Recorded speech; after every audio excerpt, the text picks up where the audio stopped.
Safeway has everything you need for your Easter celebration. This week at Safeway, get bone-in Signature Select Classic Ham, shank, half, or whole for the member price of 87 cents per pound while supplies last. Plus, get 13 to 16 ounces of Challenge or Danish Creamery butter for $2.97 each with digital coupon limit 4. Also this week at Safeway, get 15 to 30 ounces of Best Foods mayonnaise for just $2.99 each with digital coupon limit 1. Visit Safeway.com or head in store for more deals.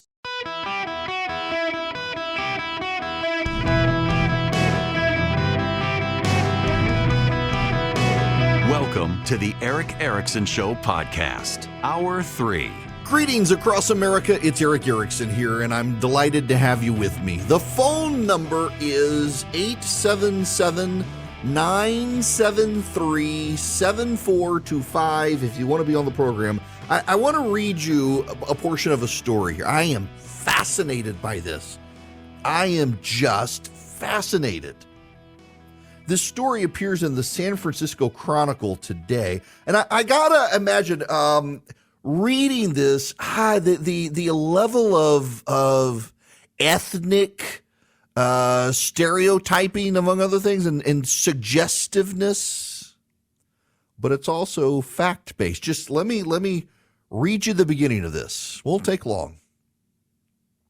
3,500 miles southeast, that's 3,500 miles for those of you in Rio Linda, southeast of San Francisco, a dirt road in Honduras, shared by pickup trucks and ox carts, cuts through the mostly abandoned farmland. On the outskirts of a small village, a jewel-toned mural appears like a mirage, the Bay Bridge, sparkling at night, stretching across a 10-foot-high wall. In a nearby town square, a skinny kid in a Steph Curry t-shirt climbs a tree. A few blocks away, a 3-wheeled mototaxi whizzes by, a San Francisco Giant sticker affixed to its bumper. More extravagant emblems of San Francisco appear unexpectedly and often alongside crumbling adobe huts, stray roosters and heaps of singed garbage. Handsome new homes, some mansions by local standards, some mansions by anybody's standard, rise behind customized iron gates emblazoned with the San Francisco 49ers logo or the Golden State Warriors logo. One mango-colored mansion is an homage to the city, a Golden Gate Bridge sculpture on the garage door, a San Francisco Giants logo on the balcony ceiling, 2 49ers logos on the front gate, and a civic center splayed across its security bars. This is the Sierra Valley, a cluster of villages about 80 miles north of Tegucigalpa in the Francisco Morazan department of central Honduras. A typical resident here earns $8 a day doing farm work and scoops buckets of water for showering, washing dishes, and flushing toilets out of a tub known as a pila. The valley is also the hometown of a high concentration of people who, fleeing poverty and a country with one of the world's highest murder rates, migrate to San Francisco, where they ultimately sell drugs, according to an 18-month investigation by the San Francisco Chronicle. The investigation included interviews with 25 Honduran migrants who sell drugs or previously did so, and an extensive review of police data and thousands of court cases. Most Hondurans reach the cities in the Bay Area or elsewhere in the U.S., and they find legal work. But in San Francisco, more than 200 Honduran migrants have been charged with drug dealing since 2022. This number does not include Honduran dealers who were convicted in previous cases or others who've never been arrested. The majority of the Honduran dealers in San Francisco are from the Sierra Valley, according to multiple dealers and court records, with many coming from the same families or having grown up together in the same small villages. One dealer from the Sierra Valley who first arrived in San Francisco in 2004 said that as a child, he would watch as others returned to Honduras after selling drugs in the Bay Area. They were popular because of the cars and the money, so everyone wanted the same, he said. While some current and former dealers said they struggled to eke out a living, others who sell drugs successfully told the Chronicle they can make as much as $350,000 a year or even more if they help run a local operation. at least some of that money sent back to the Valley's villages, where it fueled a real estate boom. Valley resident Ophelia Rodales Valrera, 88, said that while many of the migrants from the villages send remittances from legal construction work in San Francisco and Atlanta, Georgia, they're not the ones building the mansions. There's no other option for them to make a house in that way if it wasn't for selling drugs in the United States. The dealers, some of whom refer to themselves as hondos, are one of the many groups selling drugs in the Bay Area. But they began dominating the open-air drug market in the Tenderloin and South of Market neighborhoods during the pandemic, so much so that some dealers complain that the presence of too many countrymen cuts into their earnings. All right, so y'all got to know I work with a guy, my flagship station. They call him Hondo. Hondo, you're on notice. It's also the nickname for the Honduran drug dealers of San Francisco. No, I am fascinated with this. They all come from the same cluster of villages in Honduras. They get in legally to the United States. These are not illegal immigrants. These are legal immigrants who set up shop in San Francisco selling drugs. The drugs include fentanyl, the cheap, highly addictive synthetic opioid that's driving the current record pace of overdose deaths in San Francisco. Overdoses fueled by the drug have claimed more than 2,200 lives since 2020, 346 in 2023 as of the end of May in just San Francisco. The narcotics that the Hondurans sell come from Mexico. They're produced and controlled by the Sinaloa and Jalisco New Generation cartels. They ferry them up the West Coast. The cartels make the drug and chemicals purchased from China. They transport it to Oakland, California. They distribute it to the Honduran dealers, some of whom ride BART, the San Francisco Transit, alongside commuters. One Honduran immigrant arrested numerous times for dealing said from a local jail that he understood the pain the drugs have caused in San Francisco. A week earlier, his brother fatally overdosed. I watch the news and I read the newspapers and everything, and I realize that it really is something very difficult. I went through it. We are, so to speak, some nobodies.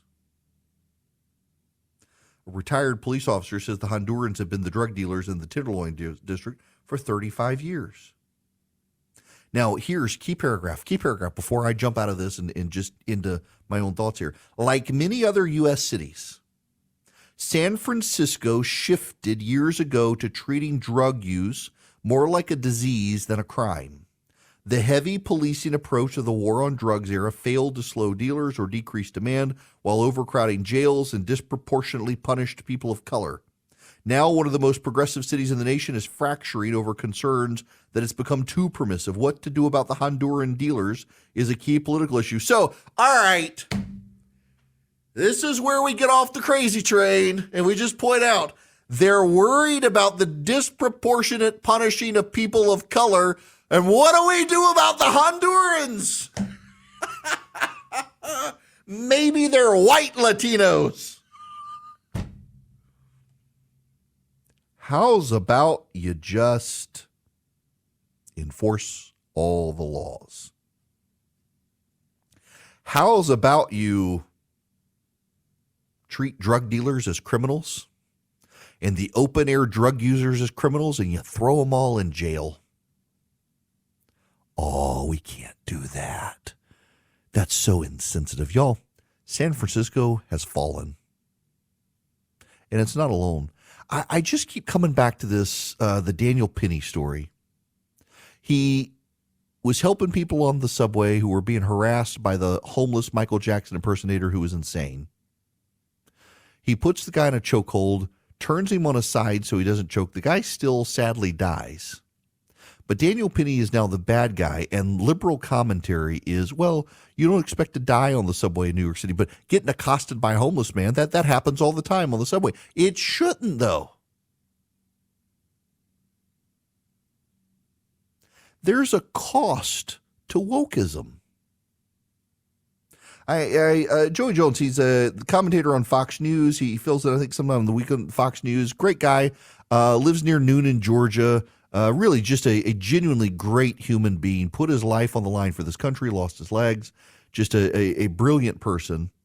And he was commenting on crime in New York City versus Noonan, Georgia. And some left-wing commentator said, well, that's not true. The per capita crime rate of Noonan, Georgia is much higher than New York City or even San Francisco. You do know in New York, they just let everybody go. It's not counted in the crime statistics. In Noonan, they round you all up and lock you in jail. Noonan is a safe place. Is there crime? Yes. And you know the places to avoid. The problem is in New York and San Francisco, one, you can't avoid it. And two, half the people don't even get counted in the crime stats. They've just given up enforcing the law. The left has given up. And so much of it is the failures of their policies. Like, look at affirmative action. There's new polling out, I think for the Washington Post the other day, that a majority of Black Americans, majority of Asian Americans, a majority of Hispanic Americans, and a majority of white Americans support the Supreme Court ruling ending affirmative action. And yet left-wing white progressives are completely freaked out about it, declaring the Supreme Court illegitimate for doing what a majority of Americans want. They want affirmative action because they don't want to have to deal with the consequences of their policies. As long as they can continue discriminating against people based on race and allowing minorities into college ahead of other minorities who are less worthy, the left is okay with it. John C. Calhoun would still be a Democrat today. He would love the idea that a non-white person gets to discriminate against another non-white person, rival them together as long as the whites are fine, which is essentially what progressive policy amounts to, because the whites get legacy admissions. They have given up. They can't admit their policies failed. They can't admit they screwed these things up. They have screwed up these cities. San Francisco is a fallen city where if you're not stepping on a heroin needle, you're probably stepping on a pile of human poop on the side of the road. And they seem to like it, except they don't live there anymore. They're leaving.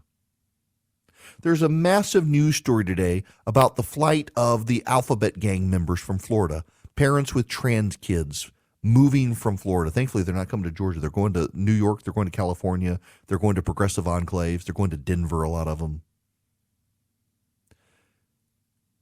This is a big story today. People are leaving Florida. Net population decline. Not by much, a couple 100,000 people. California is losing millions. San Francisco is becoming, in parts of it, a ghost town as people are packing up and leaving. You have white, rich, progressive enclaves in San Francisco, and then you have the squalid poor in terrible conditions. There's no middle class anymore. They've been priced out of the market. They're scared to stay there. And the left looks at this. They don't see a problem. Police are bad. The lawbreakers are good. The intersectional alphabet soup of nonsensical diversity issues, they've got to be fought for. San Francisco Police Chief Bill Scott said there's no value in studying the demographics of potential offenders. We do not consider race or nationality in how we police, he said. We focus on behavior. If we see someone selling drugs, we're going to arrest them. You know, not saying racial profiling is a good thing. I'm not. But as Mayor Bloomberg, who continued Rudy Giuliani's crime policies, as New York noted, you're not racially profiling. When you see a young man walking down a street in certain neighborhoods, the odds are he has a gun on him illegally. You stop and frisk. You take the gun away. It just so happens that disproportionately in these particular neighborhoods, he's black. That's not a racial profiling. That's a profiling of the young men walking down the streets in these neighborhoods who disproportionately carry illegal firearms. They just happen to be black. The left sees this as racial profiling. The data is, no, we're profiling young men regardless of race. There just aren't a lot of white people around there. Same thing here. You're profiling the drug dealers who work in certain areas of the city, including the Tenderloin area. The odds are they're Honduran. But they don't want to go after them because they're afraid of racial profiling. They're so afraid of making race an issue, they're letting their city collapse. Racism is bad. But when all the drug dealers in a part of the city happen to be Honduran, and you see Hondurans in the open square there, they might just be a drug dealer. You're not racially profiling. You're profiling based on the patterns and behaviors of people. The left has gone so intersectional, they're willing to allow the collapse of cities around the country. And as these cities collapse, they want you to know that your rural town has a higher per capita crime rate because you got 5 people and 1 person committed a crime that was a minor crime, as opposed to in New York where you fear for your life now on the subway. They cannot admit their policies cause these failures, and they'd rather abandon the cities and force you and me to live there than acknowledge maybe they need to rethink their policies. Greetings. Welcome. Eric Erickson here. The phone number 877-973-7425. I've only got a short segment here, so be patient with me on the phones. I got to read you this. Climate change. Let me turn the recorder on. Philip, you're going to want this one. This is a report from the London Guardian, a left-leaning newspaper. Climate change over the next 20 years could result in a global catastrophe costing millions of lives in wars and natural disasters. A secret report suppressed by U.S. defense chiefs and obtained by The Observer warns that major European cities will be sunk beneath rising seas as Great Britain is plunged into a Siberian climate. Nuclear conflict, mega droughts, famine, and widespread riots will erupt around the world. The document predicts that abrupt climate change could bring the planet to the edge of anarchy as countries develop a nuclear threat to defend and secure dwindling food, water, and energy supplies. The threat to global stability vastly eclipses that of terrorism, say the few experts privy to its contents. Now, I left out a key detail. Let me read you the key paragraph again with the detail in it. A secret report suppressed by U.S. defense chiefs and obtained by The Observer warns that major European cities will be sunk beneath rising seas as Britain is plunged into a Siberian climate by 2020. That's right.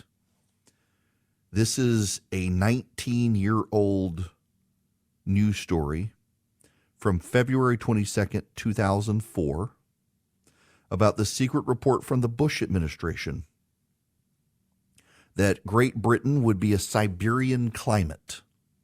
Great Britain would be freezing by 2020, and that major European cities would be underwater by 2020.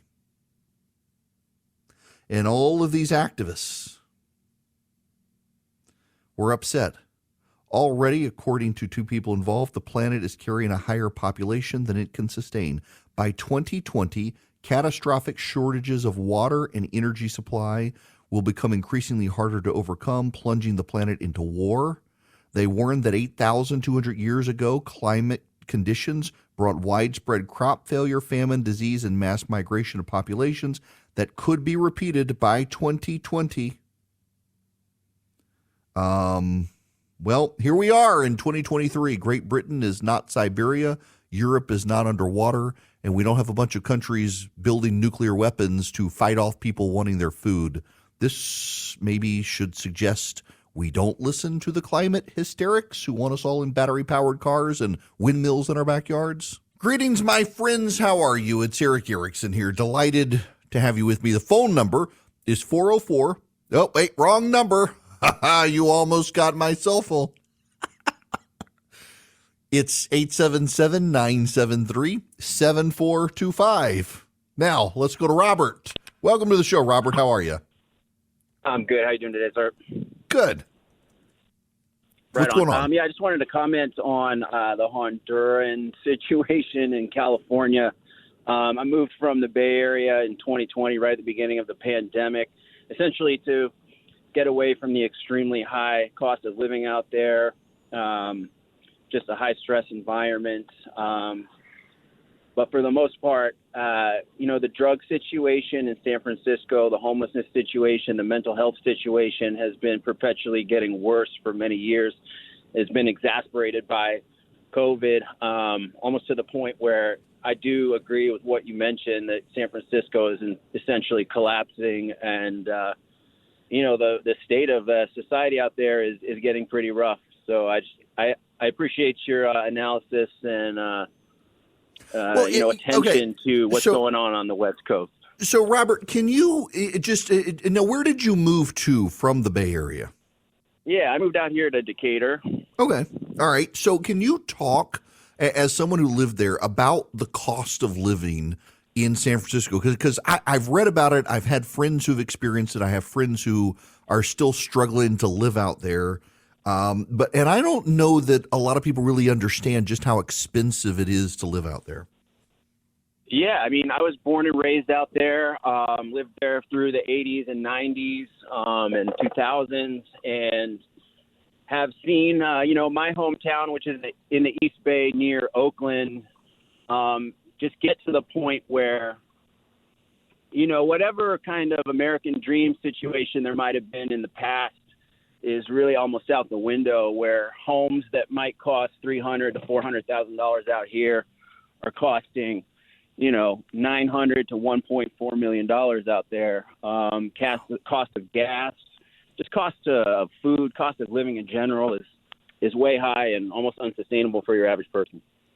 I've got a friend of mine whose sister's a farmer in Northern California, and he said that she is exasperated by the cost of diesel for her tractor, that it has driven up the cost of the food that she sells just because the cost of fuel for the tractor is so expensive. It's also. Oh yeah, I think once you get outside the cities, agriculture is still a huge thing out there. But I know everybody's being pushed to their limits in terms of how much it costs to operate their businesses.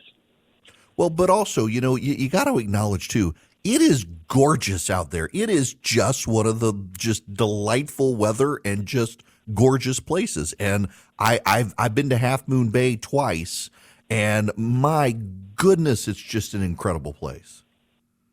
Absolutely. I mean, that's kind of some of my old stomping grounds. I love surfing. I love the coast. Something I definitely miss.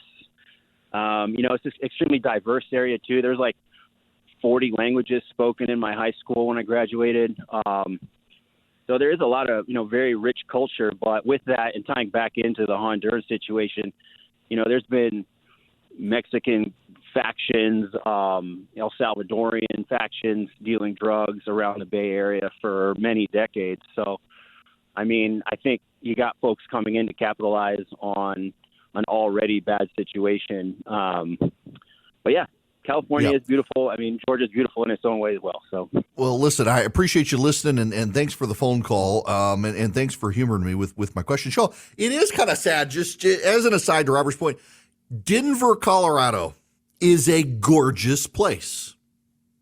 It's the San Francisco Bay Area, gorgeous, and progressive policies. I was in Denver 2 months ago. Had to go out there and give a speech, and I didn't get to stay long, and I regret it because I do like to go out there. But Denver is it's like the city's become a slum. It's horrible. The amount of homelessness on the streets, the amount of open drug use, and of course, Denver's very permissive with drugs, arguably more permissive than San Francisco these days with legal psychedelic mushrooms, marijuana. It just, that place is becoming so progressive. What's interesting, I mentioned this, the number of people from progressive households who identify as they've got trans kids or the like, or they're worried about it, moving. A lot of them are moving to Denver. It's becoming Colorado becoming more and more of a progressive state. You have some conservative strongholds like Colorado Springs, but even there, not as conservative as it once was. And then you've got the San Francisco Bay Area. If you've never been out there, it really is a gorgeous place. You got the mountains, the Golden Gate Bridge. You got Half Moon Bay. I had to go speak at a American Bar Association conference. This has now been, probably 6 years ago. This is after one of the big wildfires, and I got invited to go speak at a conference on the First Amendment. Having been in media law and stuff, they asked me to come out, and I wasn't practicing at the time, but I went out. It was at MacArthur Place, which is a fancy resort in Napa Valley, and it was a beautiful drive from the San Francisco airport up to Napa. I was a little bit intimidated by the traffic. It wasn't bad. Went over the Bay Bridge there into Oakland, drove up through Berkeley and the coast up to Napa. It's gorgeous, gorgeous, gorgeous country. And they messed up my reservation. And I was supposed to be there for 2 days, and my flight was arranged for not the next day, but 2 days later. But they didn't actually have me staying the second day. So I was like, no big deal. I want to go see Half Moon Bay. And I stayed. They were able to move me and get me a hotel room. There's this big Ritz-Carlton there. And so the American Bar Association paid for me to stay at a Ritz-Carlton for one night. The drive, first of all, was gorgeous. And Half Moon Bay was incredible. I'd love to take my family out there, but it just... the homeless population, the drugs, you get to Half Moon Bay, it's really not that bad. It's more like a small, almost like it's rich people and farmers. But going through San Francisco is just miserable, and it's a gorgeous city. And it's just run into the dirt. It's sad to see, really sad to see. Now, we got other stuff we got to talk about. We can't just talk about that. And one of the things I do want to talk about, this actually, it relates not just to San Francisco, but other big cities. The Wall Street Journal has this story. Bosses are pushing back on workers who won't come back to the office. Office attendance is slumping again, and bosses have a warning. We are a worse company when you stay home. In buildings across 10 major U.S. cities, office occupancy has fallen back below 50% for the past 3 weeks, according to Castle Systems, which tracks security swipes into offices. The drop comes despite new return-to-office mandates that affect more than 600,000 workers. Hundreds of Wall Street Journal readers, many of them bosses and team leaders, responded to our story on the workers who say it's not my responsibility to save the office economy. Those bosses say employees who insist they're more productive while working from home are missing the larger picture. Team productivity is taking a hit. The purpose of an office is to create a dynamic environment where people feed on one another's energy, bond on a personal level, and explore ideas in unstructured ways, many company leaders said. Remote work can't provide those kinds of casual interactions that build culture and camaraderie, they said, which means it's worse for the organization and in many cases, individual careers too. Now, I am biased towards an office. I worked as a lawyer for 5 years in an office. I've spent 15, 20 years working out of my house. I'm now in an office, and I'm the only one here. I've got, there are offices in my office for other people who occasionally show up. And given what I do for a living, it doesn't really matter. We've always kind of worked remotely. We have daily Zoom calls and the like. But for a lot of offices, that office collaboration really is important. Apple has started forcing their workers to come back, and they've had a lot of people quit who don't want to go back to the office, and they're like, tough. Why? Because the inter-office collaboration matters. But not only that, for those of you who aren't working in offices, you're working from home, that may be fine in your job situation, and I don't really care. But I do hope you understand, for some of you who are working from home, if you're going to the office, it's better for your career because you are seen and not forgotten.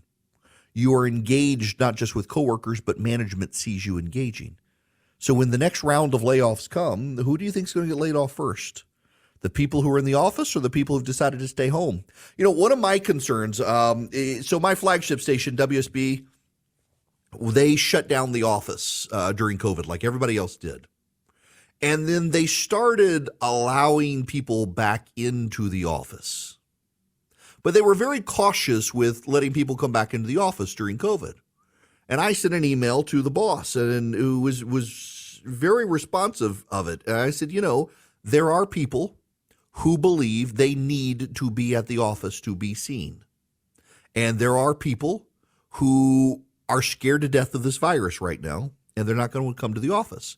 And if we go through layoffs or promotions or what have you, I just hope we're all mindful of the fact that there are people who, because of the virus, because of their health, because of concerns, and because they're not incentivized to come, they're going to stay home and they don't get penalized because of it. And in my company, Cox Media Group, was very accommodating to that fact and was not penalizing employees who stayed home. And sales teams, you know, sometimes you want to be in the office, you want to be seen making the sale, and a lot of people were discouraged. They locked me out of the office. To my knowledge, I think I'm the only employee who they took away my key card access because my boss at the time understood that I don't like to take time off. I'm actually ironically saying this is about to miss the next 2 Fridays, but I really don't like to take a ton of time off. And they knew during COVID I was going to work the whole time. They didn't want me coming to the office. They wanted to disincentivize it. So they shut me out of the office because otherwise they knew I'd be commuting back and forth to Atlanta all the time to go to the office. They wouldn't let me come. I felt a little hurt, but also I kind of got it. Now, however, we are multiple years through. It's like seeing people in masks still. It's like, why are you still living in the past? Some people, their security blanket. You can tell a liberal these days. They're the ones in the masks. But nonetheless, I digress. There are a lot of people who got out of the habit of going to work, and they don't want to go back to work. There are a lot of young people in particular who think that they're more productive working from home, and I don't know that they actually are. What I do know, however, is that there are a lot of young people in the country right now who are penalizing themselves. They're not in the office collaborating, so they're not a part of the team. So their work product isn't viewed as worthy, and they don't realize it's happening. But there's something else, too. I try to go to my office in Atlanta once every other week. It's been a couple of weeks because I've been traveling and it's been the holiday period. But I try to get up there at least every other week just to see and be seen, because there's also something about the value of the interaction with colleagues, not because you want to brown nose, not because you want people to remember you exist. My face is all over the place. They can't ignore the fact that I'm on the radio there. But there's something to be seen for just sitting down in the office with someone who's been there for 20 years when you haven't, and getting their take on things and picking their brain. I've got a new boss at my flagship station, Ken. I love to go sit in that man's office and just talk radio. Just talk about the business of radio, because he's been around for a long time. You know the Rush Radio back in the day, you had the branding of Rush Radio. He came up with that idea. The man knows talk radio. I love just to talk about talk radio, the dynamics of it. Rush Limbaugh and I used to do this a lot. We would talk a lot about the theory of talk radio, what goes into it, what makes it good, how do you do it, how do you not do it, what works, what doesn't, what could be changed, what should be tested, what are our theories. You don't get that a lot unless you have solid relationships, and you build those solid relationships by being in the office. This has nothing to do with the office economy. It has nothing to do with saving landlords who are about to go bankrupt because they got all these empty skyscrapers. This has everything to do with you, your work product, your work ethic, and your ability to advance in your career. For your own good, you should be going to the office to see and be seen, and also to develop those mentor relationships with people who know more than you do. That's something we always forget, particularly when you get into your 30s in particular. When you get into your 30s, when you've been in an office for about 5 to 10 years, your mid-30s, you don't really realize anymore that you still got stuff to learn, but you do. And it's important to be at the office surrounded by the people who are in their 50s and 60s who've learned all the things you're about to have to learn. There's a value in the office space. There really is a value. I love being back in an office. I got a desk built by, there's a guy, Sons of Sawdust, a brilliant guy, and I commissioned him to build my desk. He was tearing down a factory in Nashville. It's the factory where they built the socks for the astronauts who went to the moon. This factory in World War II opened their doors to Jews fleeing Europe and gave them jobs so they could immigrate into this country to spare them the Holocaust. And the factory, the old factory, is being torn down, and he used the steel from the factory for the legs and the wood from the walls for the desk. And it has this unique story to it. And I love having that in the office, and I love having people in the office. There's just something about being in an office to connect with people, to learn from people, and also to advance your career. Don't underestimate that being a real big, important part. Those of you remotely working, if you got an office space, you probably want to go see and be seen there every once in a while. It's good for your career. Welcome back. It is Eric Erickson here. Y'all, this is just too funny. NYU, New York University, has hosted a whites-only anti-racism workshop for public school parents. You had to be white to attend. They wouldn't let you in if you weren't white. The all-white seminar From Integration to Anti-Racism, cost $360 to attend, and met 6 times between February and June, according to a description of the program that has since been scrubbed from the university's website without explanation. Organized by NYU Steinhardt School of Education, the workshop was designed specifically for white public school parents committed to becoming anti-racist and building multiracial parent communities. But to promote solidarity with the races, participants were told it was necessary that it be whites only. Why a white space was one of the handouts to explain why we're meeting as white folks. For these, not white people, but white folks. Don't you love folks has become just a catch-all word now. For these 6 months, the handout produced by the nonprofit Alliance of White Anti-Racists Everywhere argues white people need spaces where they can unlearn racism without subjecting minorities to undue trauma or pain. Hey, can I just ask who went? Who are the white people who forked over $360 to go hang out at a would-be Klan rally to learn how to not be a KKK member? This is absolutely, by the way, a violation of civil rights law. A whites-only program at a public university is not legal, and they did it anyway because they didn't want non-white people to be triggered when the whiteys were talking about what it's like to be white and coming to terms with their innate racism. Oh my gosh. Again, I would love to meet. I have a stereotypical image of the white person who would attend this, and I guarantee you that the person who attended looks. You know those glasses that they had wireframe glasses that were like pink or something, and wild hair, and they wore sandals. You know it, and their children are trans, or well, they don't know what their children are yet because the children haven't identified yet. You know the sorts of whitey who would go to this. My goodness gracious. Instead of having a saltine cracker there, it was some sort of wheat thin or something. Who would pay $360 to be lectured on their innate racism? Only in New York or Los Angeles or San Francisco.